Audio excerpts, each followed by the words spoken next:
ये सोच लीजिए कि जो नेक्स्ट आरजे है उसको हमें क्वालिफाई करना है। सुनिए मैडम, आपके लिए बात कर रहा हूँ, आप ही हो। नेक्स्ट आरजेस क्वालिफाई करना है। बहुत ज़्यादा बहुत ज़्यादा हाइपर टेक्निकल अप्रोच नहीं चाहिए होती है आरजेस क्लियर करने के लिए। बेहद सिंपल और आसान तरीकों से पढ़िए, पढ़ते चलिए, रिवाइज करते चलिए। बेरेट की हर एक वर्ड टू वर्ड और हर एक शब्द को पहले समझिए। आप बहुत से बच्चे कहते हैं सर रटा नहीं जाता हमसे, क्या नहीं होता था? रटा नहीं जाता बेरेट। बेरेट रटना कैसे? तो रटने से पहले समझो उसको। जब आप कोई चीज़ समझ जाएंगे तब आपको पता रहेगा कि ये एलिमेंट भी मैं मिस कर रहा हूँ, इस एलिमेंट को भी मैं छोड़ रहा हूँ। प्रीलिम्स की कोई खास तैयारी नहीं होती है, तैयारी होती है मेंस की। जैसे अभी रिजल्ट आया मेंस में, मेंस की तैयारी अच्छे से कीजिए, प्रीलिम्स ऑटोमेटिकली निकल जाएगा। लास्ट क्लास में हम लोग डिस्कस कर रहे थे, थर्ड पॉइंट था सच fact which establish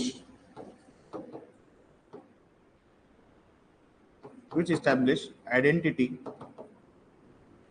which established identity, किस किस चीज की आइडेंटिटी थी सर? किस किस चीज की आइडेंटिटी थी? आइडेंटिटी ऑफ थिंग और पर्सन।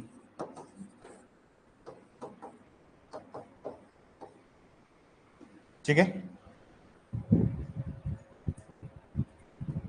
देखिए जहां पे आइडेंटिटी की बात होती है वो चीज क्या है सर? रिलेवेंट है।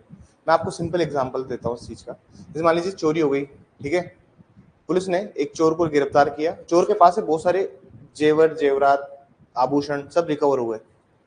आपको पुलिस ने बुलाया गया कि मैडम आप आइए, एक चोर को पकड़ा है हमने, जो आपके एरिया में इसने 2 दिन से वो चोरी कर रहा है। अब अपने आप अपने जो भी ऑर्नामेंट्स हैं, जो भी चीज जो चोरी हुई, जो भी आपकी ज्वेलरी है, उसको आगे एक बार पहचान लीजिए। तो यहाँ पे क्या हो रहा है सर? आइडेंटिफिकेशन। आइडेंटिटी किस चीज की हो रही है सर? यहाँ पे किसी भी थिंग की हो रही है। हिंदी में मैं बात करूँ इस चीज को, अगर मैं हिंदी में समझाऊँ इस बात को, सेम जो बात मैंने भी इंग्लिश में बताई, अगर आप लोग इस बात को हिंदी में समझेंगे तो आप देखिए एक बार इधर और सुनिएगा। जहाँ पे हम लोग ये कह रहे हैं,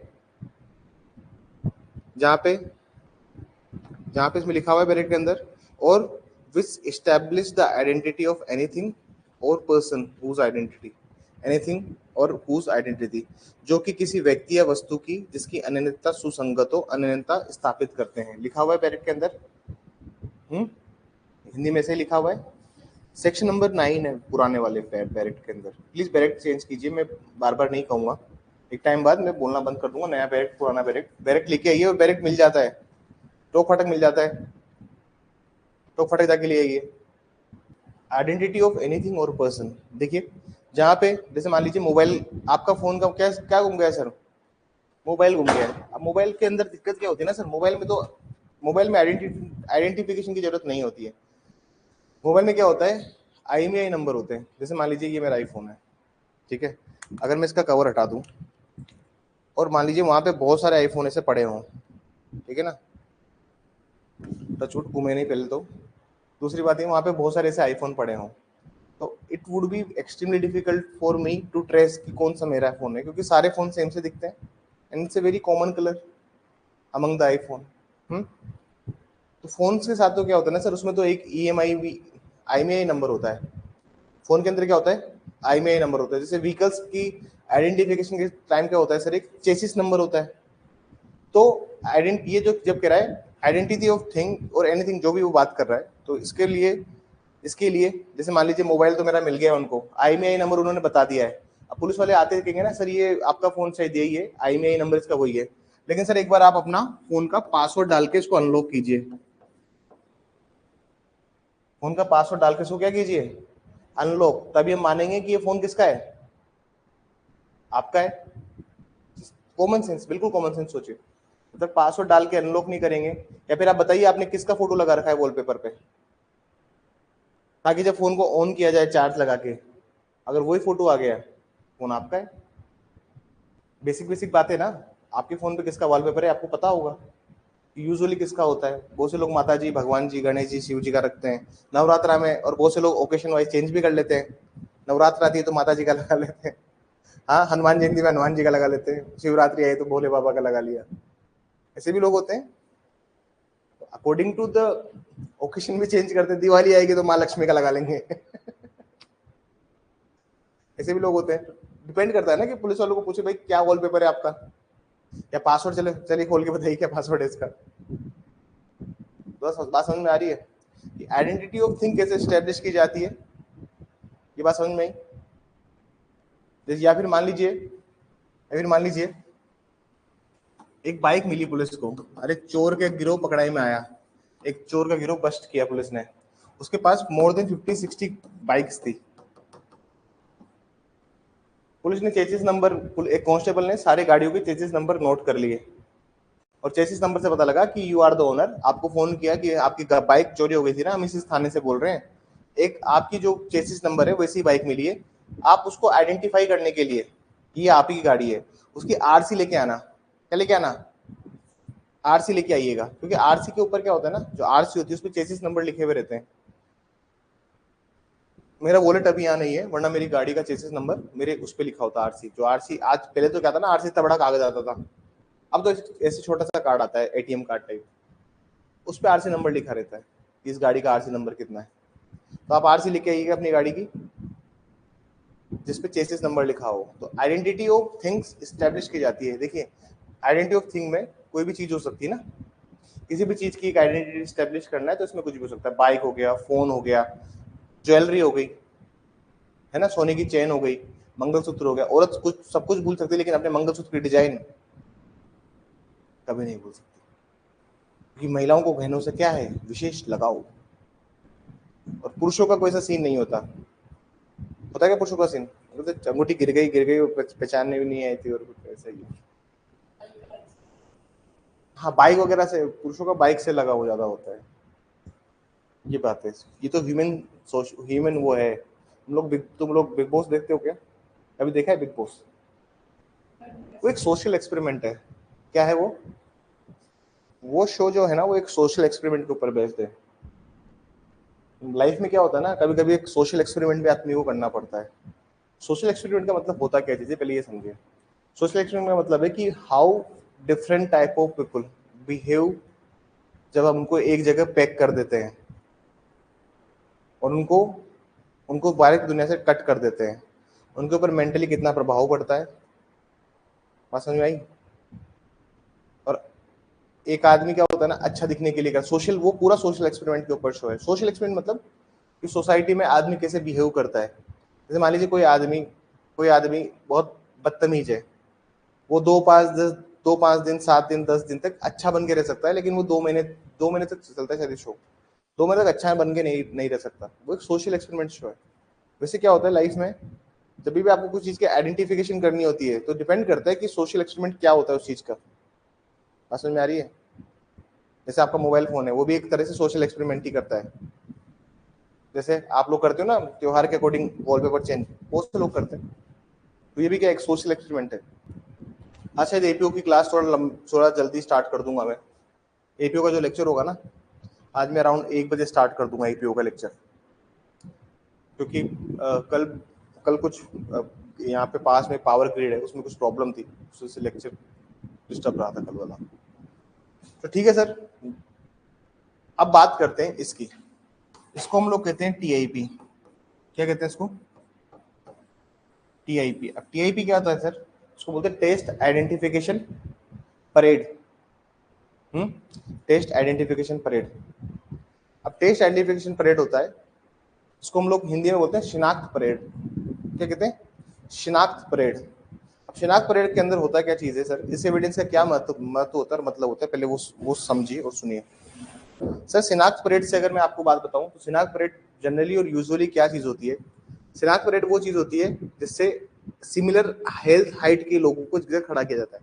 अब आप कहोगे सर हर केस में तो टीआईपी नहीं होता है। हाँ जी हाँ, हर केस में क्या नहीं होता है सर? टेस्ट आइडेंटिफिकेशन परेड हर केसेस में नहीं होता है। मतलब अगर आप देखो कि तो हर केस में क्या नहीं होता? टीआईपी नहीं होता है हर केस के अंदर।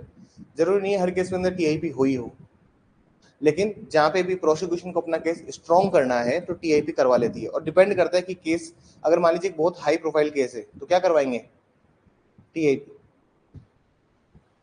कमिश्नर साहब की बीवी फल फल सब्जी सब्जी मंडी गई, ठीक है ना, गई तो थी कार में, लेकिन कार वाले को बोला था, जो भी गार्ड, होम गार्ड था, उसको बोला कि यहीं खड़े रहो, मैं एक बार सब्जी लेके आती हूँ। जब वहां गई वो, तो उनका वहां पे किसी ने उनका पर्स चुरा लिया, ठीक है। और उनको भी शक्ल ध्यान थी कि एक लड़का बार बार पास पास घूम रहा था। तो भैया हैंड टू हैंड थाने की पुलिस एक्टिव हो गई और पकड़ लाए उस आदमी को। अब उसका क्या करना चाहती है पुलिस? टीआईपी कराना चाहती है। अब टीआईपी किसके सामने होता है, किसके सामने नहीं होता है? टीआईपी बेसिकली होता है टेस्ट आइडेंटिफिकेशन परेड में आपको लेके आएंगे और 8-10 सेम हेल्थ हाइट के आदमी को खड़ा कर देंगे। आपको उसमें से आइडेंटिफाई करना है कौन आदमी है। बात समझ में आई? मूवीज में देखा होगा आप लोगों ने, इसको कहते हैं टीआईपी, टेस्ट आइडेंटिफिकेशन परेड, शिनाख्त परेड। यूजुअली क्या होता है कि ये कौन किस केसेस में कौन करता है, ये कंडक्ट कराया जाता है by the executive magistrate. Executive magistrate की प्रेजेंस में होता है ये। तो कार्यपालक मजिस्ट्रेट है, उसके प्रेजेंस में इसको करवाया जाएगा। एग्जीक्यूटिव मजिस्ट्रेट की प्रेजेंस में होता है। लेकिन कुछ कुछ स्पेशल सिनारियो है जहां पे जुडिशियल मजिस्ट्रेट भी करते हैं। जुडिशियल मजिस्ट्रेट किन सिनारियो में करते हैं? आप लोग सीआरपीसी लेके आए, आज मंगवाई थी मैंने आपसे सीआरपीसी या भारतीय नागरिक सुरक्षा संहिता लेके आए। ऑनलाइन तो सब कुछ ही ऑनलाइन ही है, रिजल्ट भी आपको ऑनलाइन ही आएगा फिर। रिजल्ट भी तो ऑनलाइन ही आएगा ना आरजेएस का, हर चीज ऑनलाइन ही है फिर तो। पुराना वाला सीआरपीसी निकाल रहा हूं मैं, ठीक है ना। सबऑर्डिनेट सेक्शन आप लोग देख लीजिएगा, जो भी उसके कोऑर्डिनेट सेक्शंस होंगे प्लीज आप लोग देख लीजिएगा। सेक्शन निकालिए 54A, सीआरपीसी में निकलेंगे 54A। मैं आपको इसके साथ 54A पढ़ाऊंगा। देखिए टेस्ट आइडेंटिफिकेशन परेड जो है, इसके साथ हम पढ़ेंगे 54A।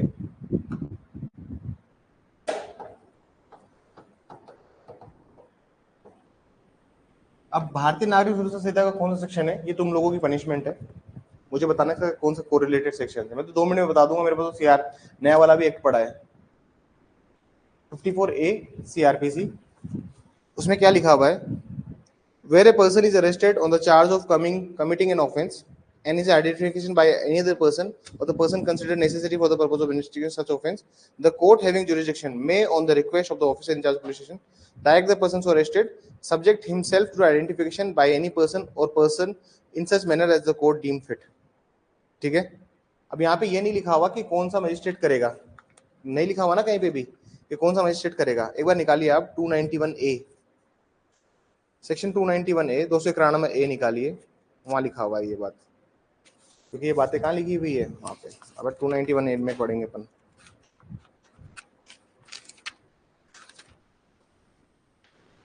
पढ़िए, any document purporting to the by report of identification by the hand of executive magistrate with respect to person or property, लिखा हुआ है पर्सन और प्रॉपर्टी। तो पर्सन और प्रॉपर्टी से क्या मतलब है?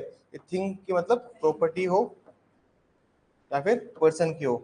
ये बात कर रहा है सेक्शन 9 की, मतलब सेक्शन 54A के अंदर ये नहीं लिखा हुआ कि एग्जीक्यूटिव मजिस्ट्रेट करवाएगा टेस्ट आइडेंटिफिकेशन परेड। लेकिन अगर आप सेक्शन 291A पढ़ेंगे तो वहां पे क्या लिखा हुआ है? कौन करेगा? एग्जीक्यूटिव मजिस्ट्रेट ही करेंगे। समझ में आई बात? आगे पढ़िए। May be used in any inquiry, trial or other proceeding under this code, although such magistrate is not called as a witness। ठीक है,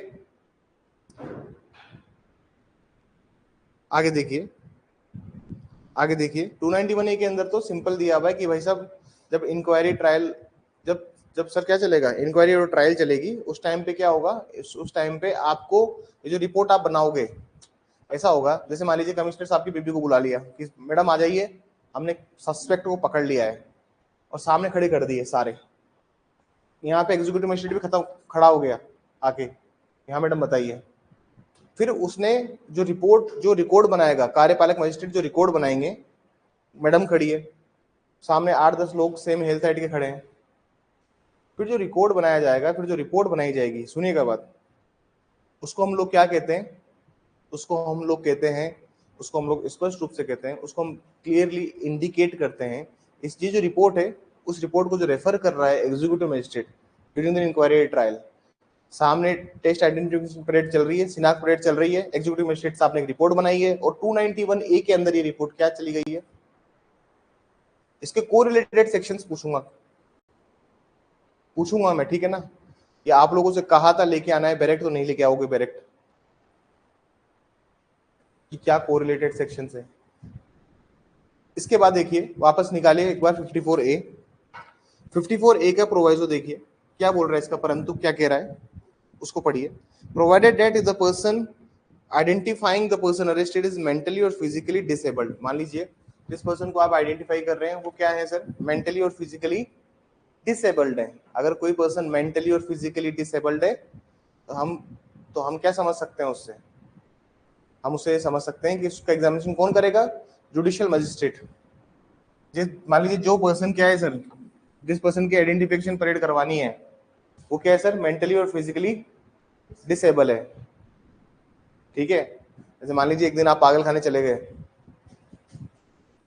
एक दिन आप कहाँ चले गए, पागल खाने चले गए प्रिंसिपल के सामने, वहां जाके आपके ऊपर हमला कर दिया किसी ने, ठीक है।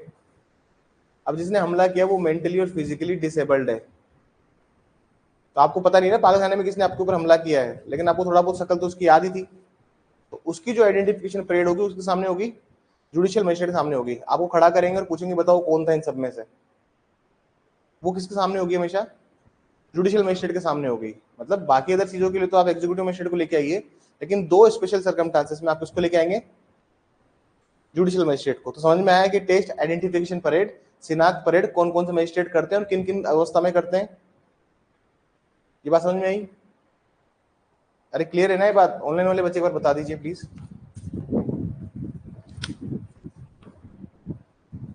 ऑनलाइन वाले बच्चों के पास तो डायरेक्ट होगा ही, उनके पास तो सारे, हाँ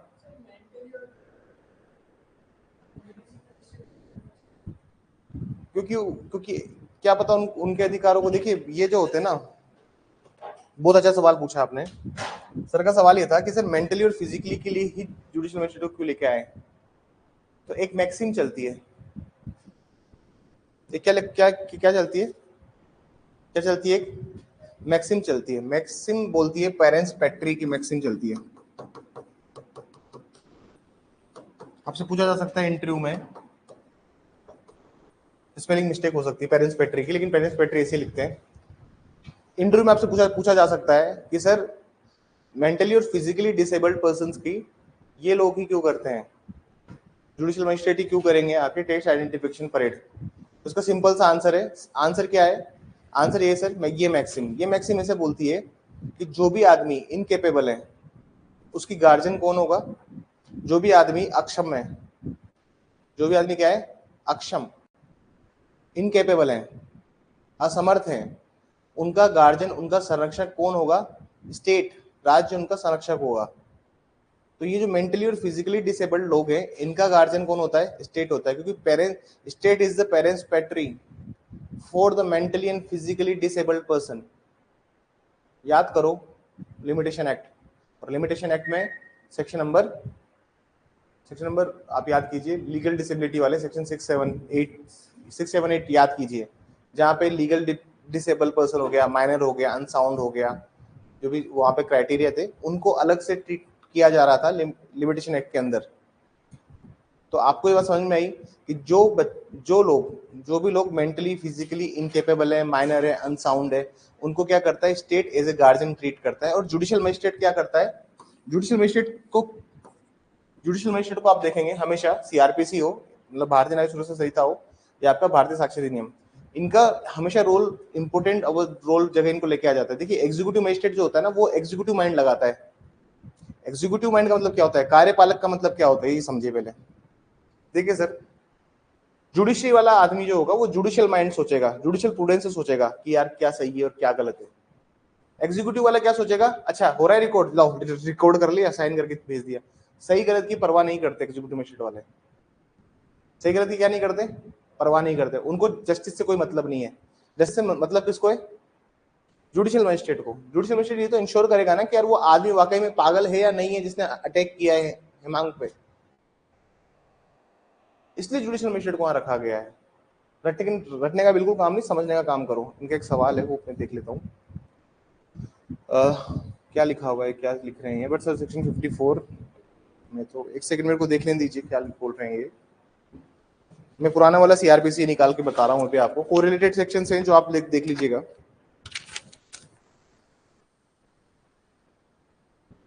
फिफ्टी फोर ए देखिए ना, 54A में लिखा तो है, प्रोवाइजो में पढ़िए, साफ साफ लिखा हुआ है, provided it if the person identifying the person arrested is mentally physically disabled, such process of identification shall take place under the supervision of judicial magistrate, लिखा तो है।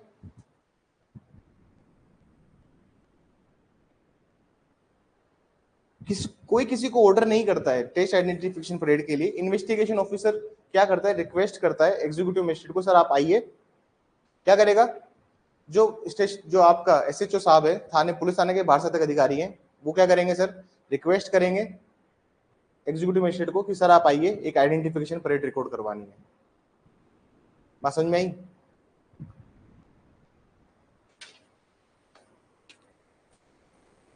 क्योंकि आप पढ़िए इसमें, लिखिए इसमें 54A में, देखिए 54A में ये बात लिखी हुई है, साफ साफ लिखा हुआ है, देखिए on the request of officer in charge of police station, लिखा हुआ है on the request of officer in charge of police station 54A के अंदर। तो मतलब कौन बुलाएगा टेस्ट आइडेंटिफिकेशन परेड के लिए मजिस्ट्रेट को, police in charge of police station, मतलब थाने का बाहर अधिकारी, मतलब 3 स्टार होता है ना थाने में, अरे थाने में एसएचओ होता है ना, स्टेशन हाउस ऑफिसर, एसएचओ के कंधे पे कितने स्टार होते हैं, 3 स्टार। अब तुमको कभी भी 3 स्टार वाला अधिकारी दिखे, समझ लेना कौन आया है यहाँ पे, एसएचओ।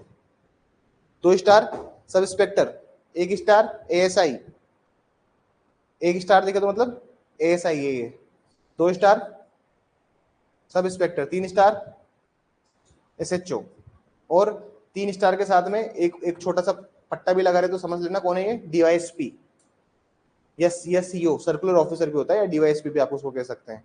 और अगर सिर्फ अशोक स्तंभ हो तो आईपीएस, और हेड कांस्टेबल का बताता हूं, अगर 2 पट्टे हैं साथ में तो हेड कांस्टेबल, सिंगल पट्टी है तो कौन है, कांस्टेबल। पुलिस का तंत्र जाना कोई समझना बहुत मुश्किल नहीं है, पुलिस वालों को पहचानने में भी कोई दिक्कत नहीं आनी चाहिए तुम्हें कभी। क्यों? क्योंकि एक ही तरह से पहनते हैं, अंडर कवर ऑफर में उसमें जाए, शूज हमेशा सेम पहनेंगे, कोई दिक्कत नहीं, शूज हमेशा सेम, शूज कभी चेंज नहीं करते, सॉक्स पहनते मोटे वाले।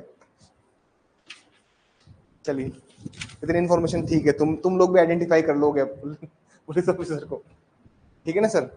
मतलब टेस्ट आइडेंटिफिकेशन परेड में कौन कौन होता है, और जुडिशियल मजिस्ट्रेट क्यों लेते हैं फिजिकली और मेंटली डिसेबल पर्सन का टेस्ट आइडेंटिफिकेशन परेड, उसका आंसर है पेरेंट्स पेट्री। पेरेंट्स पेट्री मतलब state is the guardian of those person who are unable to defend themselves. भाई जो सही आदमी तो अपना डिफेंड भी कर लेगा ना, अब मेंटली और फिजिकली डिसेबल्ड आदमी है, वो ना तो एडवोकेट लेके आ पाएगा अपने लिए, लेके आ पाएगा क्या अच्छे से अच्छा एडवोकेट, इसलिए these provisions have been made. Sir new वाली में इसका सेक्शन नंबर 54 है, वेरी गुड, चलो ठीक है, मैडम ने बता दिया 54 का तो बता दिया मैडम ने, क्या है 54 BNS, भारतीय नारी सुरक्षा संहिता में क्या है, क्या इसका नंबर क्या हो गया, ठीक है। अब क्या होता है, हम थोड़ा सा आइडेंटिफाइंग पर्सन को पढ़ते हैं, मतलब किसी व्यक्ति की पहचान कैसे की जाती है, किसी व्यक्ति की पहचान की कैसे जाती है, उसको थोड़ा सा समझते हैं। जैसे पर्सन की आइडेंटिटी जो होती है ना सर, वो बहुत सारे फैक्टर्स पर निर्भर करती है। किसी भी व्यक्ति की पहचान क्या करती है, बहुत सारे बिंदुओं पर निर्भर करती है। जैसे किसी आदमी के क्या पता चेयर ग्लासेस लगाता हो, उसके सर पे चोट का निशान हो, आईज ब्राउनिश हो, आईज क्या हो, ब्राउन आई हो, या फिर किसी के जो हेयर है, किसी के बाल जो हैं वो कर्ली हेयर हो, किसी ऑफेंडर के बाल क्या हो, कर्ली हेयर हो, हाइट में छोटा हो, स्किन कलर डार्क हो, हाँ बहुत सारे पिकुलर हो सकते हैं ना, क्या पता बिल्कुल पतला सा हो। तो आइडेंटिफिकेशन के लिए बहुत सारी चीजें होती है, ठीक है ना, जैसे किसी के डिंपल पड़ते हो, जिसने भी ऑफेंस किया है, तो आइडेंटिफिकेशन में बहुत सारी चीजें होती है, ठीक है। और ये स्पेसिफिक फीचर होते हैं हर आदमी के, क्या है सर, कुछ स्पेसिफिक फीचर है, और हर आदमी के स्पेसिफिक फीचर होते हैं, और इसी फीचर्स को आइडेंटिफाई करने के लिए रखते हैं। आइडेंटिफिकेशन परेड एक अच्छा एविडेंस हो सकता था, लेकिन इसको अच्छा एविडेंस नहीं माना जाता। इसका सिर्फ कोरोबरेटिव वैल्यू है, इसकी कोई डायरेक्ट वैल्यू नहीं है। तो क्या होता है ना सर, आइडेंटिफिकेशन परेड जब भी होगी, शिनाख्त परेड जब भी होगी, शिनाख्त परेड जब भी होगी तो सेम हेल्थ हाइट के लोग खड़े किए जाएंगे। क्या किए जाएंगे? इसमें चांसेस क्या होते हैं, इसको अच्छा सबूत क्यों नहीं माना जाता शिनाख्त परेड को? ऑल्दो इसको मजिस्ट्रेट के सामने रिकॉर्ड किया जाता है, प्रिजम्पशन ऑफ सेक्शन 80 भी लगता है इसमें, presumption of section 80 evidence act का।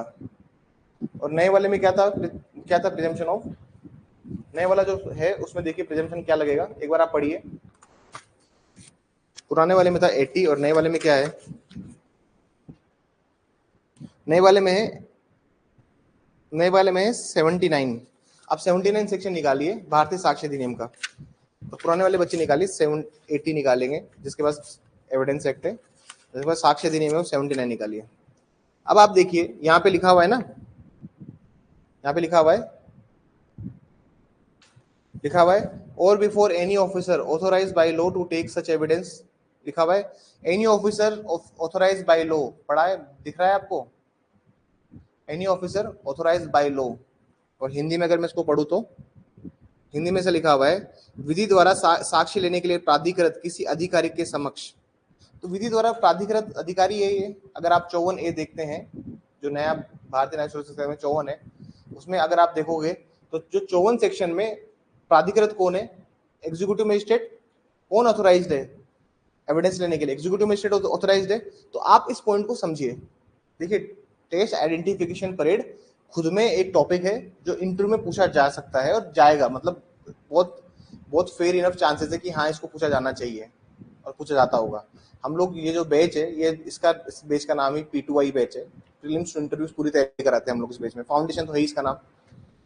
जनरली बात क्या होती है कि अगर कोई ऑफिसर ऑथोराइज्ड है एविडेंस कलेक्ट करने के लिए, कोई भी इंक्वायरी या ट्रायल में उसको उस वाले पर्पज से लिए, तो उसके साथ कोर्ट क्या मानेगा? कोर्ट ये मानेगा, आगे पढ़िए, court shall presume that such evidence was duly taken, लिखा हुआ है ऐसा साक्ष्य सम्यक रूप से लिया गया। न्यायालय ये उपधारित करेगा कि, लिखा हुआ है न्यायालय ये उपधारित, 79 में देखिए, न्यायालय ये उपधारित करेगा कि ऐसा साक्ष्य सम्यक रूप से लिया गया। ठीक है, तो मतलब हम ये बोल सकते हैं कि सच एविडेंस वॉज ड्यूली टेकन। तो मतलब कोर्ट क्या मान लेगा कि नहीं नहीं बिल्कुल सही रिकॉर्ड किया है।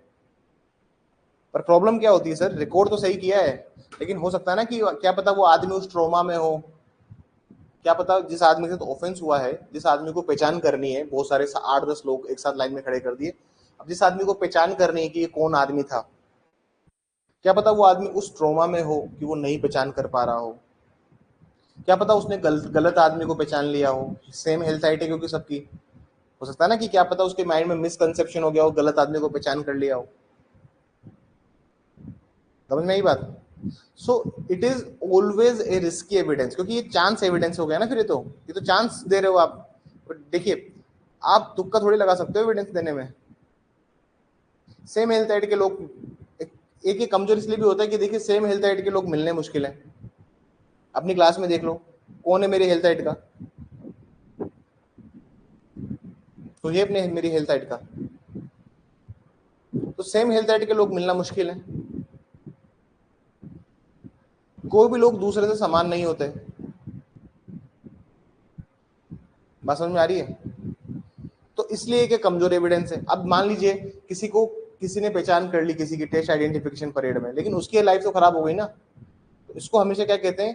कोरोबरेटिव एविडेंस कहते हैं। इसको कहते हैं संपुष्ट साक्ष्य। संपुष्ट साक्ष्य क्या होता है? कोरोबरेटिव एविडेंस क्या होते हैं? टेस्ट आइडेंटिफिकेशन परेड की मैं एविडेंस की वैल्यू भी लिखवाऊंगा, लेकिन हम थोड़ा थोड़ा इसको पढ़ते हैं, ठीक है? आगे फिर मैं लिखवाऊंगा तो फिर मैं बहुत ज्यादा लिखवाऊंगा इसमें भी, क्योंकि ये टॉपिक जो है it's a very huge topic, it's a very long topic.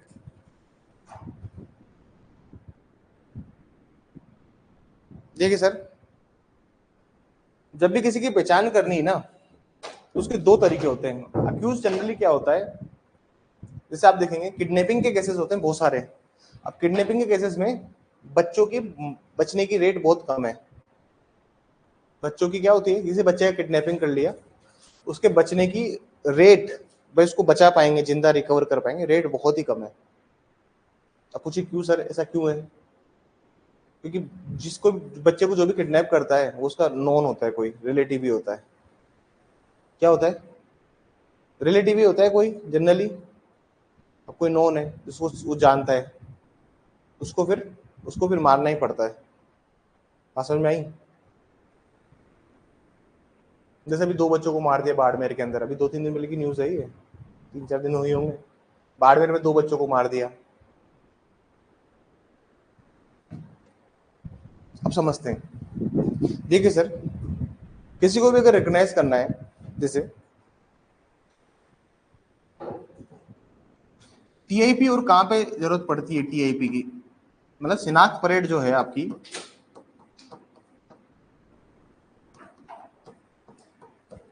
इसकी जरूरत और कहां पड़ती है ये समझिए पहले।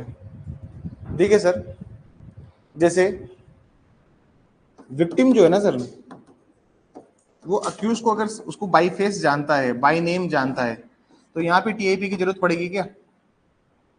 यहाँ पे जरूरत है क्या? नहीं पड़ेगी ना। जरूरत पड़ेगी क्या यहाँ पे? नहीं पड़ेगी। लेकिन टीआईपी की जरूरत कहां पड़ती है सर?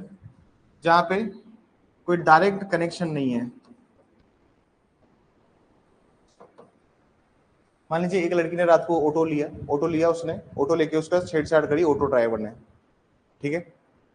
उसने जाके कंप्लेन दर्ज कराई, पुलिस ने सीसीटीवी वगैरह चेक किए, और पुलिस ने भी देखा कि इस जगह पे कौन कौन से ऑटो यूजुअली होते हैं, ठीक है। सेम हाल हेल्थ साइड के 8-10 ऑटो ड्राइवर जिनका क्रिमिनल रिकॉर्ड था, उनको उठा के पुलिस थाने में सबको पेश कर दिया।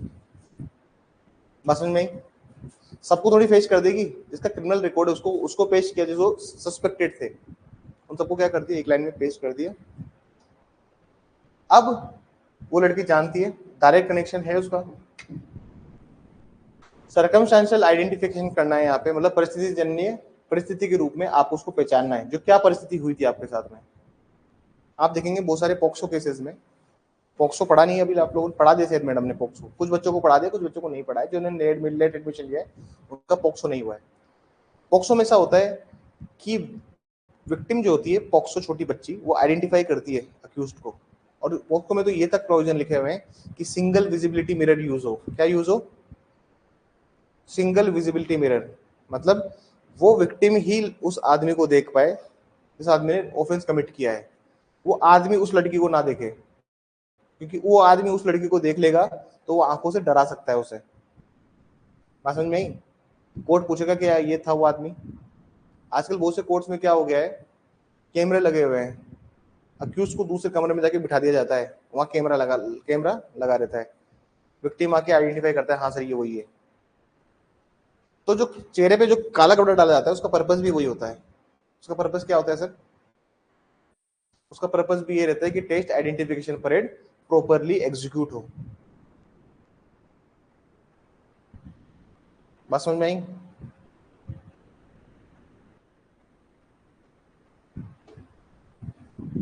चलिए, वेरी वेल देन, समझ में आई तो।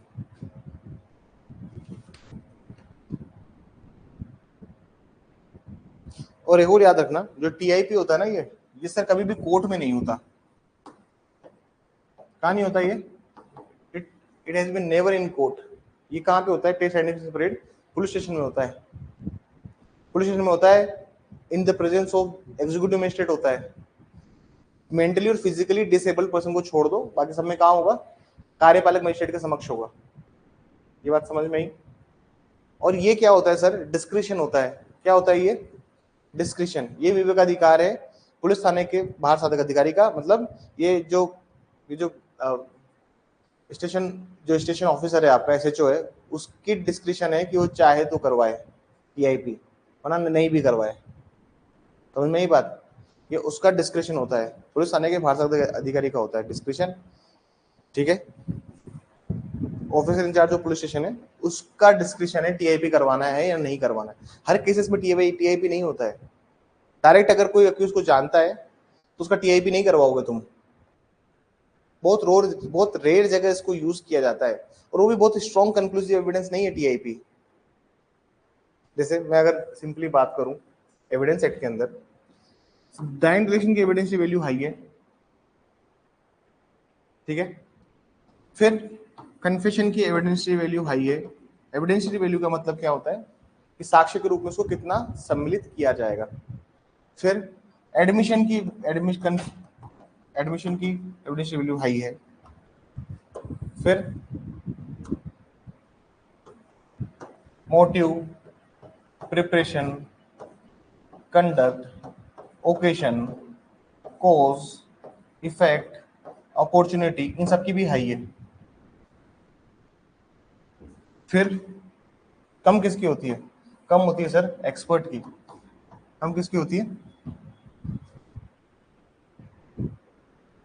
कम किसकी है सर? एक्सपर्ट की।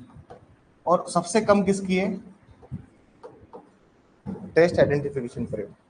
तो एविडेंशियरी वैल्यू सबसे कम है टेस्ट आइडेंटिफिकेशन परेड की। अगर आप एविडेंशियरी वैल्यू देखोगे तो डायरेक्शन की एविडेंस सबसे हाई है, कन्फ्यूजन की हाई है, एडमिशन की भी हाई है, मोटिव, प्रिपरेशन, कंडक्ट सबकी हाई है। जितने भी एलिमेंट्स हैं और भी एलिमेंट है, प्ली ऑफ एलईबी की हाई है, प्ली ऑफ एलीबाई जो है उसकी भी हाई है, इसकी भी एविडेंशियरी वैल्यू बहुत हाई है। अन्यत्र उपस्थिति है ना, अन्यत्र उपस्थिति बोल देते हैं कि वो मैं मौजूद नहीं था, बहुत हाई एविडेंशियरी वैल्यू इसकी भी।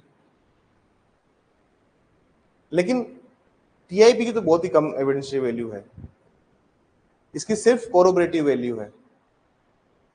संपुष्ट होगा दूसरे साक्ष्यों के साथ तभी इसको माना जाएगा, तो दूसरे फैक्ट्स अगर क्या कहते हैं तभी उसको एडमिसिबल किया जाएगा। Is it clear?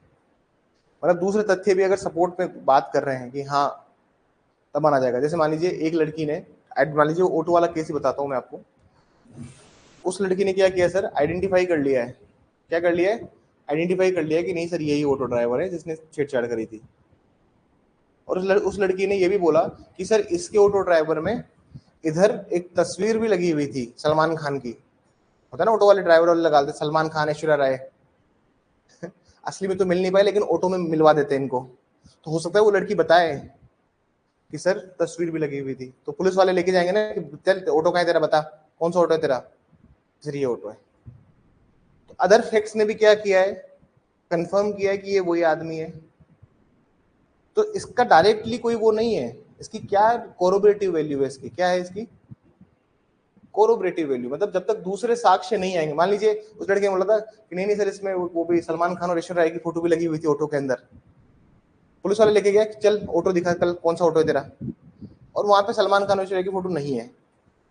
अब बताओ खत्म हो गया ना टीआईपी का एविडेंशियरी वैल्यू? अरे खत्म हो गई टीआईपी की एविडेंशियरी वैल्यू। क्या टीआईपी खुद में स्टेटमेंट देना, क्या क्या खुद पहचान करना, उसका उसकी स्ट्रॉन्ग हाई एविडेंशियरी वैल्यू नहीं है, ये समझाना चाह रहा हूं। वो क्यों नहीं है हाई एविडेंशियरी वैल्यू? क्योंकि ये सिर्फ कोरोबरेटिव इन नेचर है। क्या है? और जब कोई चीज कोरोबरेटिव इन नेचर होती है तो उसकी एविडेंशियरी वैल्यू हाई नहीं होती। समझ गए? आज 1-1:30 बजे से एपीओ की क्लास स्टार्ट कर देंगे, ठीक है? ऑनलाइन वाले बच्चे आज पूरे 6 बजे तक क्लास लूंगा, 4-5-6 घंटे लगातार।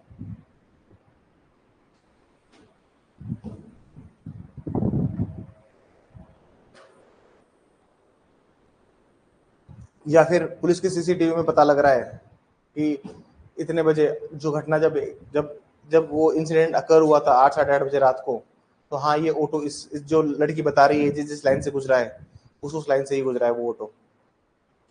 बस समझ में आ रही है? तो बाकी एविडेंसेस भी कोर्ट देखेगा और कंसिडर करेगा, ठीक है? मोबाइल, उस ड्राइवर के मोबाइल फोन की लोकेशन और इस लड़की की मोबाइल फोन की लोकेशन दोनों साथ साथ एक टाइम पे चल रही है। हमने कभी देखा है मोबाइल फोन की लोकेशन कैसे ट्रेस होती है? एक 2014 या 15 की बात है, श्यामनगर में एक लड़की का मर्डर हो गया था बाय लैपटॉप के चार्जर से, ठीक है?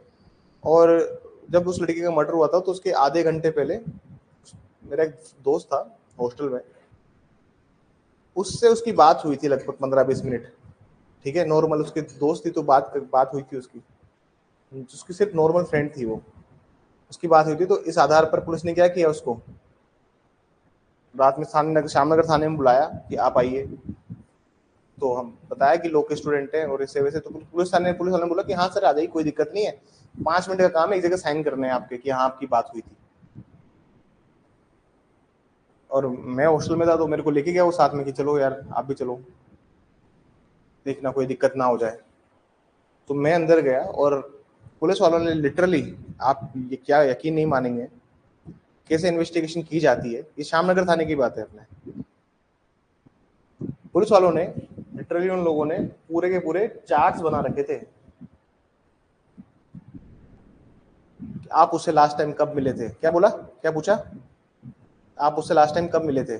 इंट्रोगेशन रूम में था और ऐसे ही ये एल्यूमिनियम जैसे पार्टीशन हो रखा है ना, I was sitting outside but मुझे आई कैन हियर एवरीथिंग, क्या पूछा जा रहा है इससे, लास्ट टाइम कब मिले थे। उसने बोला सर 3-4 दिन पहले कॉफी में मिले थे हम लोग, नॉर्मल सी हमारी, ज्यादा कोई खास ऐसे बहुत ऐसा बहुत क्लोज नहीं थे हम लोग, तो रिलेशन में नहीं थे हम, बस हम नॉर्मल दोस्त थे। कि दोस्ती कैसे हुई, तो सब जो भी सवाल पुलिस को सवाल पूछने होते हैं। अगर वो वहां पे झूठ बोल देता कि 3-4 दिन पहले नहीं मिले सर, बहुत टाइम हो गया मेरे को मिले, पुलिस के सामने उन्होंने पूरा मैप बना रखा था कि देखिए आप इतने बजे इस लोकेशन पे थे और इतने बजे वो लड़की भी आपके साथ इसी लोकेशन पे थी, आप दोनों के बीच की दूरी जो थी वो 400-500 मीटर थी, इतने बजे फिर आप दोनों साथ गए। तो there is whole chart and map. तुमको क्या लगता है पुलिस वाले मूर्ख हैं, तो तुम्हें बुलाएंगे उसके पहले पूरा इंट्रोगेशन करके बैठते हैं। उनको पता था कि तूने तो नहीं मारा है, क्योंकि जब उसकी डेथ कोज हुई तो तेरी मोबाइल की लोकेशन आ रही है राजस्थान यूनिवर्सिटी के अंदर, तो उसकी डेथ कोज हुई तो तेरी लोकेशन कहाँ आ रही है, राजस्थान यूनिवर्सिटी के अंदर। और जिस जो उसको मारने आया था,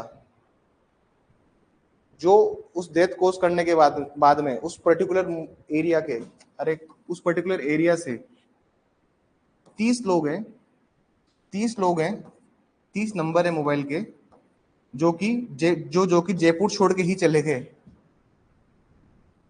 जो कि उस एरिया से निकले और जयपुर छोड़ के ही चले गए। तो 30 नंबर, बात समझ में आई। उनके पास हर एक लोकेशन तय थी। पुलिस वाले ये भी इंश्योर कर रहे थे कि कहीं इसने तो नहीं मरवाया पैसे देके। बात समझ में आ रही है। इतनी इतनी डिटेल्ड इन्वेस्टिगेशन होती है जयपुर जैसी जगह पे, आप मानेंगे नहीं, इतनी डिटेल्ड और थोरोली इन्वेस्टिगेशन होती है। बात समझ में आ रही है आप लोगों को। तो हम लोग तो ऐसे कह देते हैं कि हाँ कौन क्या बिगाड़ लेगा, लेकिन आप मानेंगे नहीं कि अगर आपने ऑफेंस किया है, अगर ऑफेंस किया है तो आप नहीं बचोगे, फिर पुलिस आपको नहीं छोड़ने वाली। तुमको लग रहा होगा कि ऑफेंस करके तुम लोग भाग निकलोगे, लेकिन ये बात मान के चलिए कि police police will not spare you. लोग क्राइम करते हैं,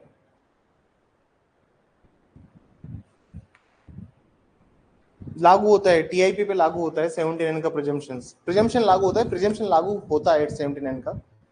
79 का प्रिजम्पशन तो बहुत एक बेसिक और बेयर प्रोविजन है।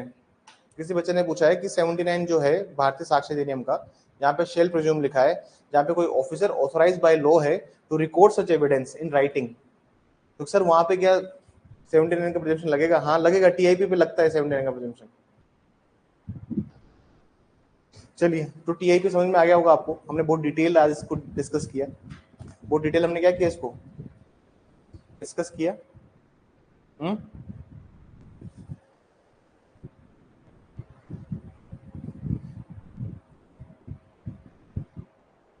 अब मैं एक छोटी सी सवाल पूछता हूँ आप लोगों से, ये एपीओ वाले बच्चे बताएंगे मुझे, ठीक है ना, जो एपीओ वाले बच्चे हैं वो बताएंगे मुझे। तुम लोगों ने तो अभी भारतीय क्या अपना सीआरपीसी पढ़ा नहीं है, तो तुम लोग तो मत बताना, लेकिन तुम लोग अगर चाहो जवाब देना तो दे सकते हो, जो पुराने बच्चे को जवाब दे वो भी जवाब दे सकते हैं। सर अगर मान लीजिए टीआईपी में कोई स्टेटमेंट दिया है,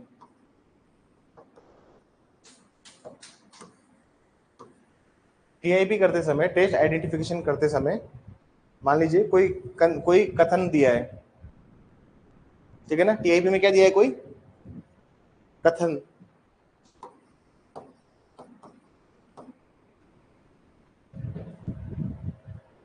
टीआईपी में मान लीजिए कोई स्टेटमेंट दिया है, सुनिएगा बात ध्यान से।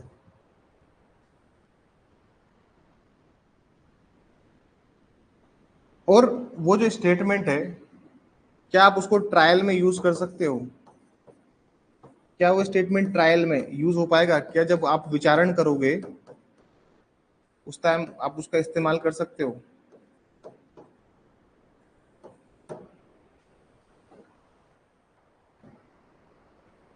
क्योंकि 161 ऐसे कहता है कि पुलिस को दिया गया कोई भी स्टेटमेंट, उस पुलिस के समक्ष दिया गया कोई भी स्टेटमेंट, उसको आप ट्रायल में यूज नहीं कर सकते, उसका आप विचारण किसी भी प्रक्रिया में इस्तेमाल नहीं कर सकते, क्योंकि 162 उसको कैसे करने से मना करता है। 162 सीआरपीसी का वो उसको ऐसा करने से मना करता है। तो सवाल ये है कि टीआईपी में अगर आप स्टेटमेंट दे रहे हो, क्या आप उसका विचारण, क्या उसका ट्रायल के टाइम यूज कर सकते हो? जल्दी से मुझे आंसर बताइए, एपी वाले बच्चे कर सकते हैं क्या? समझ में आया? हाँ बताइए, क्या उसका इस्तेमाल किया जा सकता है? It can be use before it.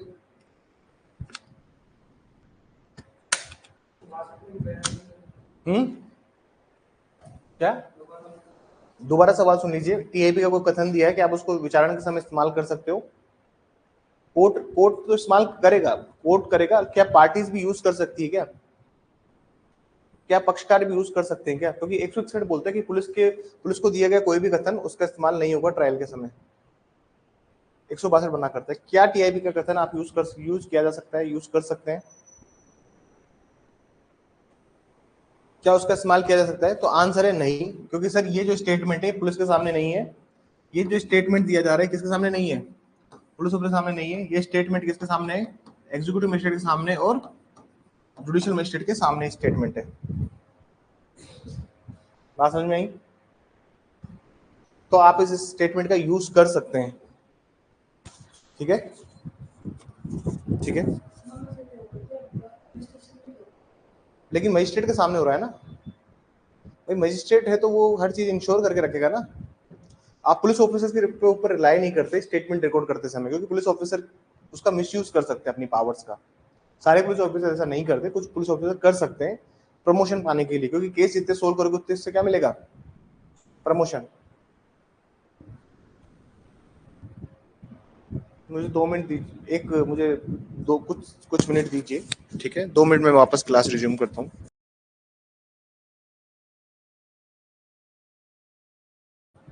जी थोड़ा सा लिखेंगे अब, थोड़ा सा लिखने का प्रयास कर लें। समझा तो मैंने बहुत कुछ दिया आपको आज। आप लोगों ने क्या पता लिखा नहीं लिखा, साथ चलते चलते लिखा क्या आपने? चलो अच्छी बात है। अब लिखा आप लोगों ने जो भी मैं समझा रहा था इतना सारा चीजें। हाँ देखिए, लिखने की आदत डालिए। एक सवाल लिखिए। देखिए टीआईपी एक बहुत इंपॉर्टेंट टॉपिक है। टेस्ट आइडेंटिफिकेशन परेड, शिनाख्त परेड एक खुद में एक बहुत इंपॉर्टेंट टॉपिक है, प्री मेंस और इंटरव्यू तीनों के लिए। लिखिए, does the accused have a right to get TIP? Does the accused have the right to get TIP? क्या अपराधी को शिनाख्त परेड करवाने का अधिकार है? क्या अपराधी को शिनाख्त परेड करवाने का अधिकार है? Does the accused have right to get TIP? होगा क्या? अब क्या अक्यूज्ड को, क्या अभियुक्त होगा, अपराधी होगा, क्या उसको अधिकार होना चाहिए क्या टीआईपी कराने का? बताइए मुझे, अधिकार होना चाहिए क्या? टेक्निकली बताओ मुझे। नहीं होना चाहिए। ये तो भैया किसका डिस्क्रिप्शन है? पुलिस वाले का, ऑफिस इंचार्ज पुलिस स्टेशन का। लिखिए इसमें, TIP is not a right of accused. TIP is not a right of accused. However, however, it is the discretion of, however, it is the discretion of, however, it is the discretion of officer in charge of police station, officer in charge of police station। शिनाख्त parade किसी अभियुक्त का अधिकार नहीं है। शिनाख्त parade किसी अभियुक्त का अधिकार नहीं है।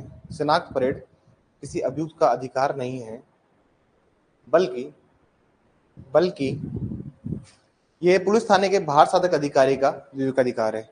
बल्कि यह पुलिस थाने के बाहर साधक अधिकारी का विवेकाधिकार है, का अधिकार है। आगे लिखिए, शिनाख्त परेड किसी विचारण का भाग नहीं है। Test identification parade, test identification parade, test identification parade, test identification parade, शिनाख्त परेड विचारण का भाग नहीं है। Test identification parade is not the part of trial, is not the part of trial. Test identification parade is not part of trial, is not part of trial. rather it is the part of investigation. बल्कि ये अनवेंशन का भाग है, बल्कि ये अनवेंशन का भाग है, बल्कि ये अनवेंशन का भाग है। and it is the prerogative of investigation officer, and it is the prerogative of investigation officer, और ये अनवेंशन अधिकारी, और ये अनवेंशन अधिकारी का विवेकाधिकार होगा कि, और ये अनवेंशन अधिकारी का विवेकाधिकार होगा कि, and it is the prerogative of investigation officer that how the investigation should be conducted. ये अन्वेषण अधिकारी का विवेकाधिकार होगा कि कैसे अन्वेषण को किया जाता है, कैसे अन्वेषण को किया जाता है, कैसे अन्वेषण को किया जाता है।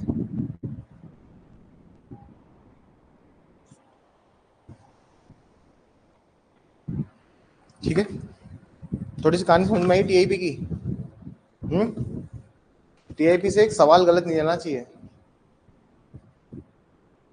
टीआईपी से आपका कोई भी सवाल गलत नहीं होना चाहिए। देखिए टीआईपी जो है वो यहाँ से सवाल पूछा गया है बहुत सारे जुडिशरी में, एमपी में, राजस्थान में, छत्तीसगढ़ में, बिहार में, सबसे सवाल आए इस टॉपिक से, टीआईपी से। तो मुझे लगता है कि मैंने टीआईपी को बहुत डिटेल में आपको समझा दिया है। अब मुझे आइडेंटिफिकेशन परेड के बारे में लिखना है, ठीक है ना। लिखिए, अब पैराग्राफ चेंज करके लिखते जाइए, हेडिंग डालिए टेस्ट आइडेंटिफिकेशन परेड, लिखिए टेस्ट आइडेंटिफिकेशन परेड, शिनाख्त परेड लिखिए इसमें। Where the court has to know the identity of anything, where the court has to know the identity of anything, जब किसी भी न्याय, जब न्यायालय को, इसलिए लिखिए जब न्यायालय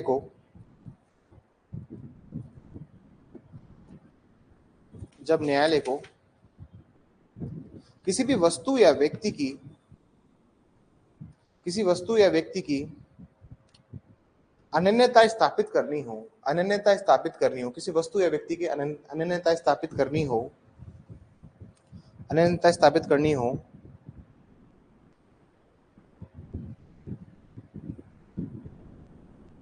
तो ऐसी समस्त अनन्यता सुसंगत होगी, then any fact which establish the identity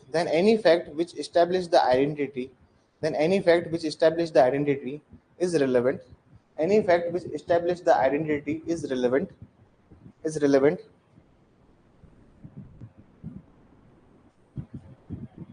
लिखिए इसमें personal characteristics such as age,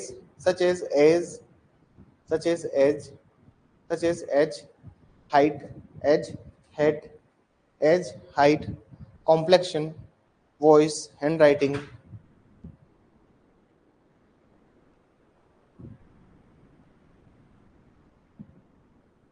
blood group, occupation, relationship, education, religion, knowledge,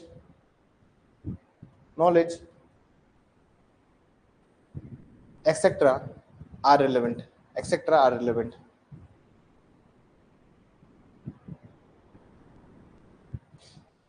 कुछ व्यक्तिगत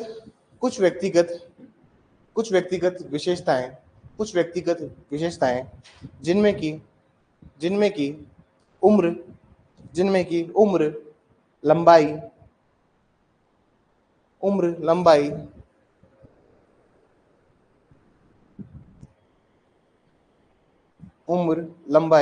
आवाज, आवाज, हस्तलिखित, हस्तलिखित,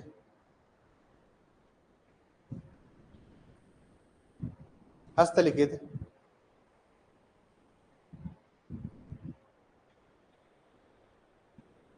हस्तलिखित, पेशा, पेशा, ब्लड ग्रुप, ब्लड ग्रुप, नातेदारी, शिक्षा, नातेदारी, शिक्षा, धर्म, धर्म, और कुछ विशेष, और कुछ विशेष, और कुछ विशेष पहचान, और कुछ विशेष पहचान, और कुछ विशेष पहचान, और कुछ विशेष पहचान, सुसंगत तथ्य माने जाएंगे, सुसंगत तथ्य माने जाएंगे, सुसंगत तथ्य माने जाएंगे, और कुछ विशेष पहचान, सुसंगत तथ्य माने जाएंगे।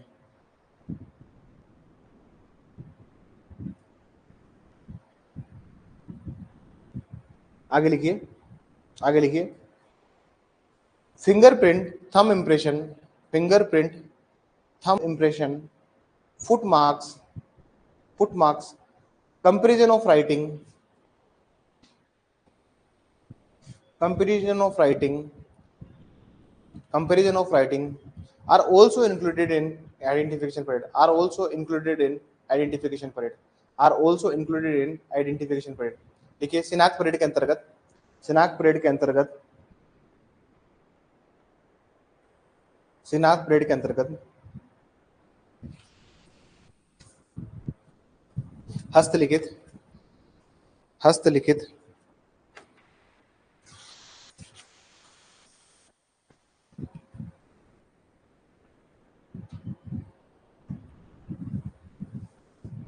हस्तलिखित या अंगुली चिन्हों की अनन्यता, या अंगुली चिन्हों की अनन्यता, या अंगुली चिन्हों की अनन्यता, पांव के निशान, पांव के निशान, पांव के निशान भी सम्मिलित हैं, पांव के निशान भी सम्मिलित हैं, पांव के निशान भी सम्मिलित हैं,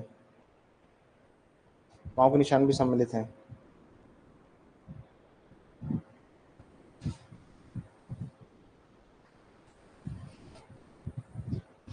किसका नाम लिखिए, किसका नाम लिखेंगे?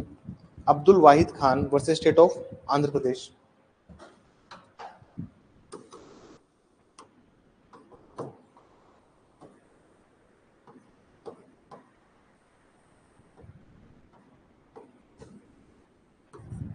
Abdul Wahid Khan versus State of Andhra Pradesh. Abdul Wahid Khan versus State of Andhra Pradesh. This is 2002 judgement. लिखिए इसमें, लिखिए इसमें, it is desirable that, it is desirable that, it is desirable that, it is desirable that the TI should, the TI,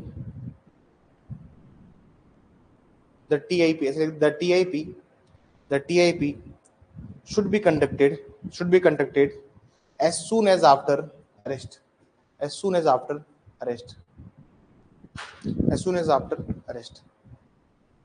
लिखिए, शिनाख्त परेड को, शिनाख्त parade को, शिनाख्त परेड को मुख्यतः, शिनाख्त परेड को मुख्यतः अरेस्ट के, शिनाख्त परेड को मुख्यतः गिरफ्तारी के तुरंत पश्चात करवाने की आवश्यकता है।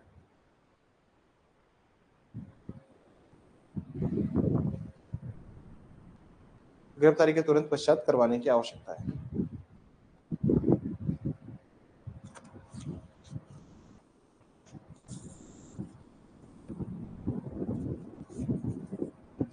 ठीक है, कैसा नाम लिखिए? दाना Yadav,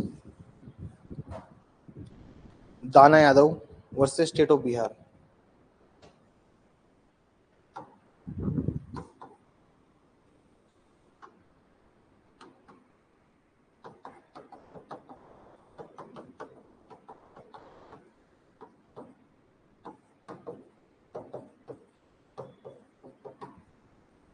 versus State of Bihar, Dana Yadav State of Bihar. This is 2002 Supreme Court. लिखिए इसमें,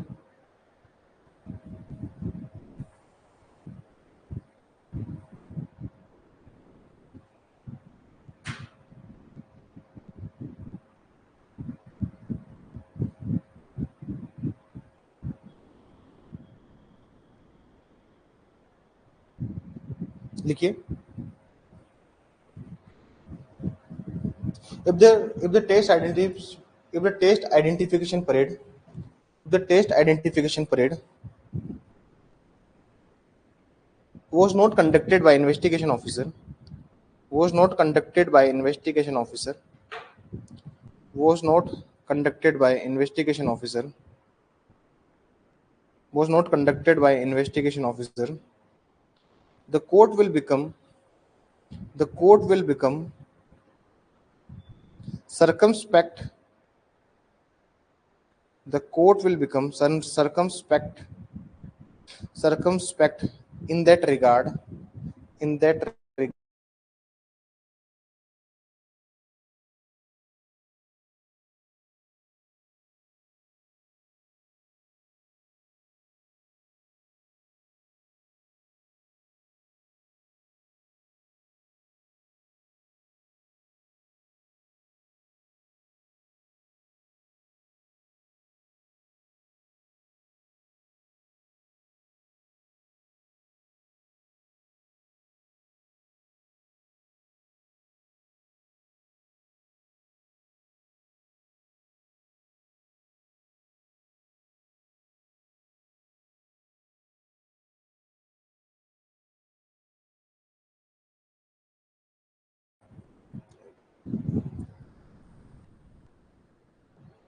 बीच में थोड़ा सा इंटरनेट चला गया था,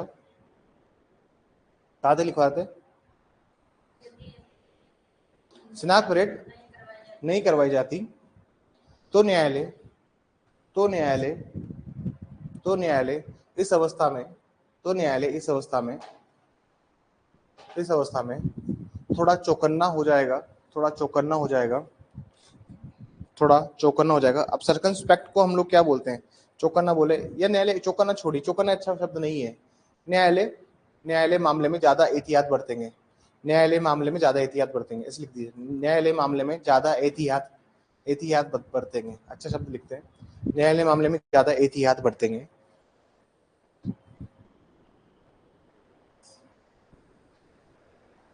इसमें लिखिए आगे कोर्ट ने क्या बोला, आगे कोर्ट ने क्या बोला है सेम मैटर पे, आगे लिखेंगे इसमें, इवन विदाउट द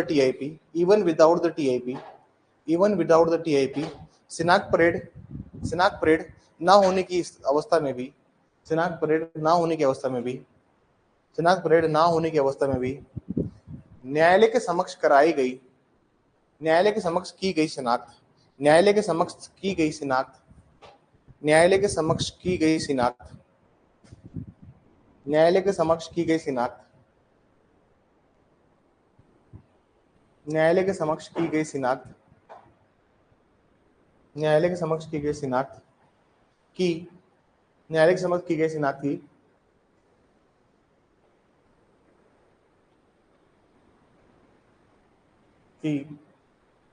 साक्ष्यक मूल्य कहीं अधिक होगा, साक्ष्यक मूल्य कहीं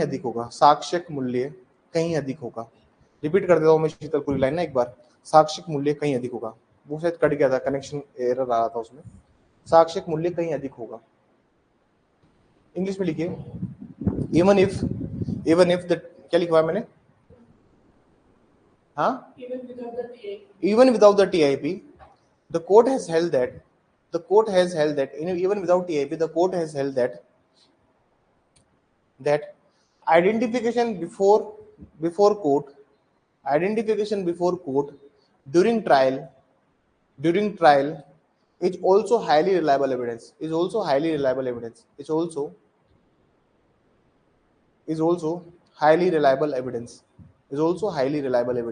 दिखाना एक बार मेरे को,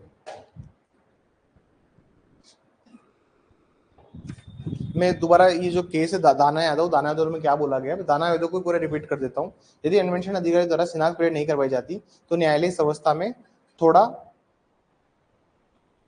एहतियात, इस मामले में न्यायालय ज्यादा एहतियात बरतेंगे। शिनाख्त परेड ना होने की अवस्था में न्यायालय के समक्ष की गई शिनाख्त की साक्ष्य मूल्य कहीं अधिक होगा।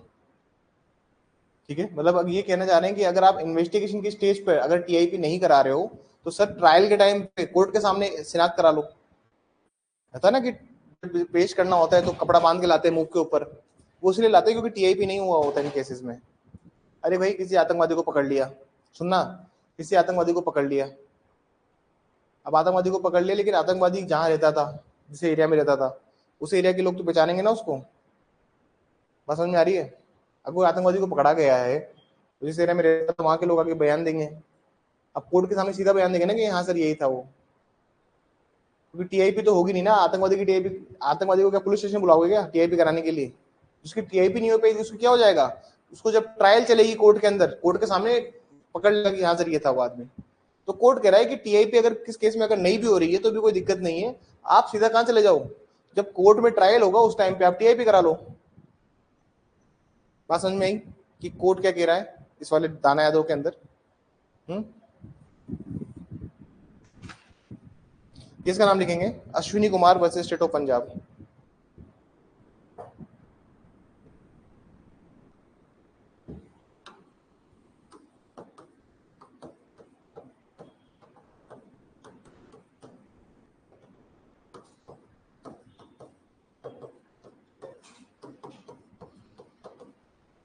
Ashwini Kumar versus State of Punjab. एक बार हटा लीजिए इसको।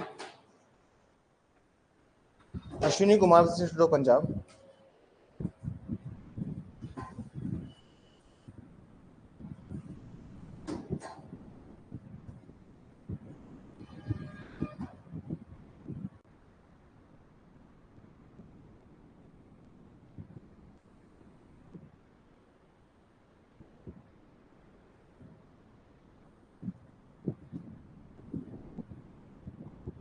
इसमें लिखिए, इसमें लिखिए, इसमें लिखिए, the identification before the court is also highly reliable. The identification before the court is also highly reliable. न्यायालय के समक्ष विचारणे के दौरान करवाया गया, न्यायालय के समक्ष विचारणे के दौरान करवाया गया शिनाख्त, न्यायालय के समक्ष विचारणे के दौरान कराई गई शिनाख्त, न्यायालय के समक्ष विचारणे के दौरान करवाई गई शिनाख्त, करवाई गई शिनाख्त, न्यायालय के समक्ष विचारणे के दौरान कराई गई शिनाख्त भी साक्ष्यिक मूल्य में, भी साक्ष्यिक मूल्य में अधिक होगा, भी साक्ष्यिक मूल्य में अधिक होगी, भी साक्ष्यिक मूल्य में अधिक होगी। ठीक है, क्या लिखवाया था मैंने अभी? Is also highly reliable. Same बात बोली, मतलब जो ये अश्विनी कुमार के अंदर भी वही बात बोली जो मैंने इस वाली केस दाना यादव के अंदर बोली। ठीक है, अब एक केस है मच्छी सिंह। मच्छी सिंह का नाम सुना है आपने? रेरेस्ट ऑफ रेर, अरे केस है ना मच्छी सिंह, मच्छी सिंह का नाम सुना है आप लोगों ने?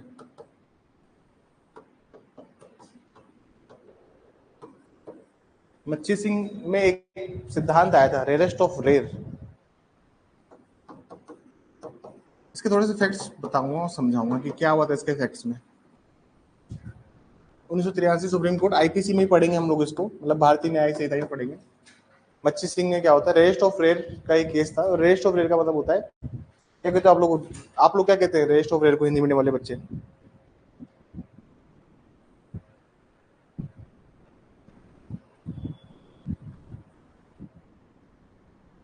रेरेस्ट ऑफ रेर को हम कहते हैं दुर्लभतम मामला लिखा हुआ है, लेकिन रेरेस्ट ऑफ रेर को क्या कहते हैं आप लोग हिंदी मीडियम वाले? रेरेस्ट ऑफ रेर को क्या क्या क्या कहा जाता है हिंदी में? इसमें लिखा है कुछ,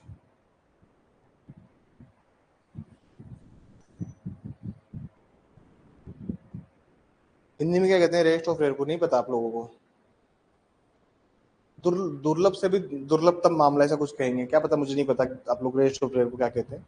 अगर रेरेस्ट ऑफ रेर लिखना है तो रेरेस्ट ऑफ रेर भी लिख सकते हैं। अब रेरेस्ट ऑफ रेर का मतलब होता क्या चीज है? मतलब वो चीज जिससे सोसाइटल कंसेंस हिल जाए, मतलब सामाजिक सहानुभूति का ढांचा चरमरा जाए। हाँ क्या नहीं मत बोलिए, रेरेस्ट ऑफ रेर ही बोल दीजिए। रेरेस्ट ऑफ रेर का मतलब होता है कि वो चीज, कोई ऐसा इंसिडेंट जिससे सोसाइटल स्ट्रक्चर हिल जाए। आप डेथ कैपिटल फांसी की सजा सिर्फ उसी केसेस में दीजिए। सुप्रीम कोर्ट ने क्या बोला मच्छी सिंह के अंदर कि फांसी की सजा सिर्फ किस केस में दीजिए जिसमें लगे कि सामाजिक बुनियाद हिल चुकी है। जैसे अभी आरजीकर कोलकाता में जो रेप केस हुआ आरजीकर वाला, तो वो रेरेस्ट ऑफ रेयर है। निर्भया हुआ था, वो रेरेस्ट ऑफ रेयर है। अफजल गुरु ने संसद पे हमला किया था, तो उसको तो फांसी पे टकाना ही था, तो वो क्या था, रेरेस्ट ऑफ रेयर। कसाब आया बॉम्बे में हमला करने, उसको फांसी पे टाका, वो क्या था, रेरेस्ट ऑफ रेयर। ऐसे नॉर्मल केसेस में रेरेस्ट ऑफ रेयर थोड़ी होता है। अभी शबनम में, शबनम को जानते हैं आप लोग, जानते हैं शबनम को? शबनम ने अपने बॉयफ्रेंड के साथ मिलके अपने घर के 9 लोगों को मार दिया था एक रात में, उसको फांसी सजा हो चुकी है। हाँ, यूपी की है शबनम।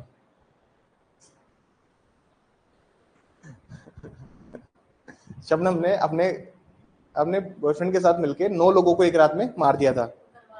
घर वालों को इसलिए मारा कि वो शादी के लिए विरोध में थे।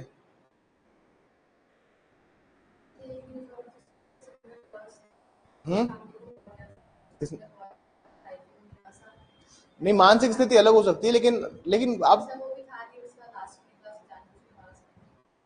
कितने लोगों को मारा था?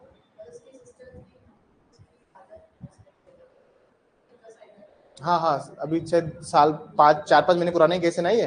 हाँ, उसको भी मारा। तो ये रेस्ट ऑफ रेयर के कैटेगरी में आप लेके आ सकते हो कि हाँ ऐसा, लेकिन बच्चा था वो, 18 माइनस था वो, तो उसको आप नहीं लोगे। लेकिन Shabnam was 19-20 year old at time. उसका जो बॉयफ्रेंड था, उसका बॉयफ्रेंड तो वो बन गया था इसमें, क्या बोलते हैं, सरकारी वकील, सरकारी गवाह, सॉरी। उसने बयान दे दिया कि इसने मारा है। अप्रूवर बन गया था इस केस में। उसके बॉयफ्रेंड को तो शायद 10-12 साल की, 14 साल की सजा हुई है बस, और इसको भी फांसी की सजा, शबनम को। कंस्पिरेसी थोड़ी थी ये, उसने तो ये बोल दिया कि मैंने तो कहा था कि सब कुछ छोड़ के आ जाओ। तो उसने सोचा, शबनम ने सोचा कि छोड़ के भागूंगी तो इनका नाम खराब होगा, क्यों नहीं इन्हीं को खराब कर। तो ये रेस्ट ऑफ रेयर कुछ केसेस ऐसे हैं।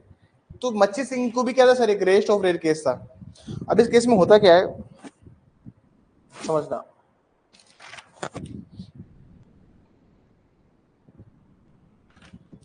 इस केस में क्या हुआ था कि मच्छी सिंह क्या था, एक फौज से रिटायर्ड आदमी था। कौन था? फौज से आया था ये आदमी, मच्छी सिंह। रिटायर्ड था या छुट्टी लेके आया था, जो भी था, घर पे था। तो कोई बात पे इसका झगड़ा हो जाता है किसी गांव में किसी से, तो उसको बुरी तरह मारता है, उसको बहुत ब्रूटली किल करता है। इस केस में क्या होता है, इस केस में क्या होता है कि जो विटनेस था, जिसने पूरा सीन देखा, वो क्या है सर, अब गांव वाले लोग क्या होते हैं ना sir, they are very acquainted with those circumstances. मतलब अगर कोई लालटेन की रोशनी में भी दूर तक वो देख लेते हैं कि कौन जा रहा है कौन आ रहा है। अरे तुम्हारा खेत है, तुम्हारे खेत के बाजू वाला कोई खेत वाला होगा, या इधर वाला खेत वाला होगा, पीछे वाला खेत वाला होगा, इधर वाला खेत वाला होगा, तो आप सबको जानते हो ना कि इस टाइम में यहाँ कौन आता है। तो लालटेन की रोशनी में भी उसने ऐसे करके देख लिया, छोटे से छेद से भी, अच्छा वो आ रहा है। समझ में आई बात? ऐसे करके वो पता लगा लेता है।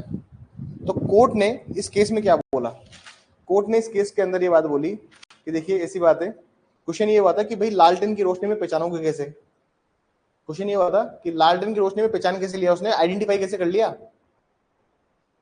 क्योंकि अब आप कहोगे सर विटनेस ने आइडेंटिफाई कहां किया, कोर्ट के अंदर किया, यहाँ पे टीआईपी नहीं हुआ है। यहाँ पे इस केस में टेस्ट आइडेंटिफिकेशन परेड नहीं हुआ है। क्वेश्चन टेस्ट आइडेंटिफिकेशन परेड का था ही नहीं।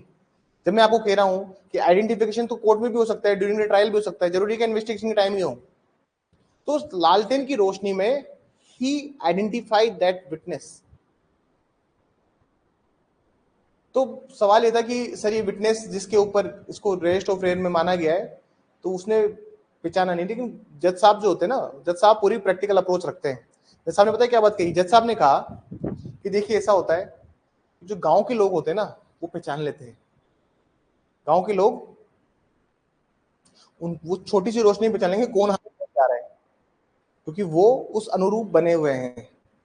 अभी तुमको गांव ले जाऊंगा तो तुम पहचान नहीं पाओगे कौन आ रहा है कौन जा रहा है, लेकिन उनके जो गांव में खेत पे रुकता है ना, उसको वो चौकन्ना रहता है वो, कि कौन इधर से, अरे इधर से रोजड़ा घुसा या इधर से गाय निकली। गाय है रोजड़ा, उसको भी पता होता है। नील गाय जिसको हम कहते हैं, कि नील गाय एंटर किया है, या कोई, या फिर कोई आवारा कोई दूसरा पशु आ गया है खेत के अंदर, उनको पता होता है सब कुछ। तो कोर्ट ने जनरली बात बोली कि देखिए गांव वाले लोग देख सकते हैं, और जो उसने आइडेंटिफाई किया है कोड के अंदर उस लालटेन की रोशनी से, वो भी क्या है, रिलेवेंट है। कोर्ट ने क्या बोला कि जो लालटेन की रोशनी में जो देखा उसने उसको, वो भी रिलेवेंट है। तो गांव वाले पहचान लेते हैं कि कौन आ रहा है कौन जा रहा है,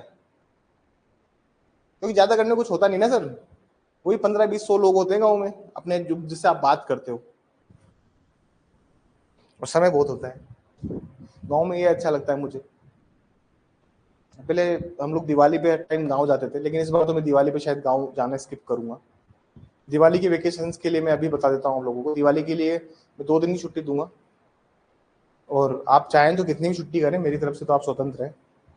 घर के त्योहार है, लेकिन एपीओ का जो एग्जाम है ना, उसका कोर्स थोड़ा सा भी ढीला हो गया 5-7-10 दिन में, तो मैं उसको खींचूंगा पहले, और मुझे खत्म करना है कोर्स 5 दिसंबर के पहले एपीओ का। छुट्टी है तुम्हारी, तो छुट्टी है, तुम अभी चले जाओ, अभी चले जाओ, दिवाली के बाद आओ, मेरी तरफ से छुट्टी है, बस मेरी तरफ छुट्टी है। चलिए जिस दिन मेरा कोर्स खत्म हो जाएगा ना, उस दिन ही एक्सेस काट दूंगा सारा।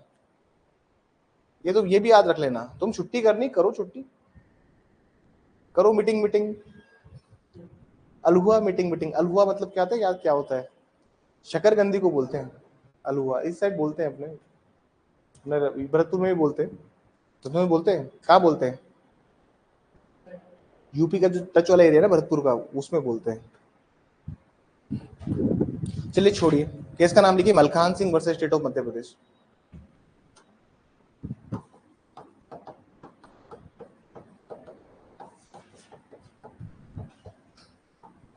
मलखान सिंह वर्सेस, कुछ नहीं लिखा ना, समझा दिया बस, और क्या भाई, लालटेन की रोशनी आ रही थी, और कोर्ट ने बोला कि वो भी रिलेवेंट है।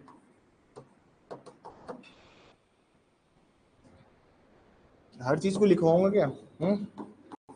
आप लोग लिखते नहीं होगा कुछ से कुछ भी। अब इसमें क्या होता है सर,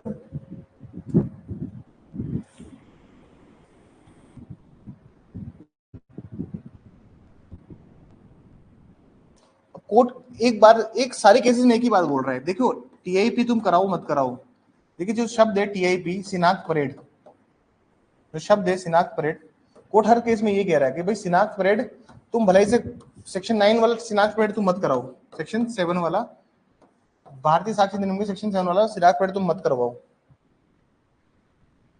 तुम्हें करवाने की इच्छा है करवाओ, नहीं करवाने की इच्छा मत कराओ, लेकिन आइडेंटिफिकेशन जो हो रहा है, जो पहचान की जा रही है किसी की भी, जो अनन्यता की पहचान कर रहे हो, जो आप पहचान कर रहे हो उसको, जो आप आइडेंटिफाई कर रहे हो बिफोर,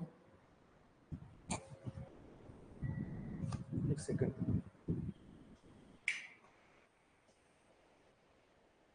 जो आप आइडेंटिफिकेशन करा रहे हो, जो आप पहचान करवा रहे हो बिफोर कोर्ट, जब ट्रायल के टाइम पे जो आप न्यायालय के सामने आप जो आइडेंटिफिकेशन करा रहे हो, वो चीज भी क्या है सर, हाईली रिलेवेंट है। वो चीज क्या है सर, हाईली रिलेवेंट है। अब इस केस में होता क्या है, थोड़ा सा लंबा क्लास 2-5 मिनट खींच लेता हूँ। इस केस में होता क्या है सर, ऐसा होता है जैसे गोधूली बेला होती है ना, गोधूली बेला मतलब वो कौन सा समय होता है, गोधूली बेला किसको कहते हैं आप लोग? तो शाम को गाय चर के आ रही होती है, और गाय जो धूल उड़ा रही है हल्की हल्की, डस्ट हो रही है एयर में, वो क्या कहते हैं हम लोग, गोधूली बेला। तो शाम के 6-7 बजे का समय, 5-6 बजे 7 बजे का समय, जब गायें चर के आ रही है वापस और धूल उड़ रही है, उसको कहते हैं गोधूली बेला।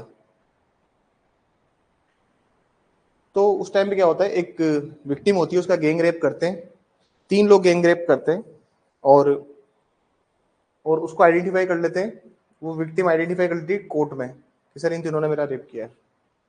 तो डिफेंस ये बोलता है कि सर इनका टीआईपी क्यों नहीं लिया, इनका टीआईपी लेते हैं आप उस टाइम पे, टीआईपी होना चाहिए था इन लोगों का उस टाइम में, टेस्ट आइडेंटिफिकेशन परेड क्यों नहीं करवाया इसका? बात समझ में आ रही है? तो कोर्ट कहता है कि देखिए, लिखिए इसमें, the court held that the court held that court identification the court identification is highly reliable, and there is no need of TIP, and there is no need of TIP and there is no need of TIP। न्यायालय के समक्ष की गई पहचान, न्यायालय के समक्ष की गई पहचान, न्यायालय के समक्ष की गई पहचान की सर्वाधिक मान्यता है, की सर्वाधिक मान्यता है और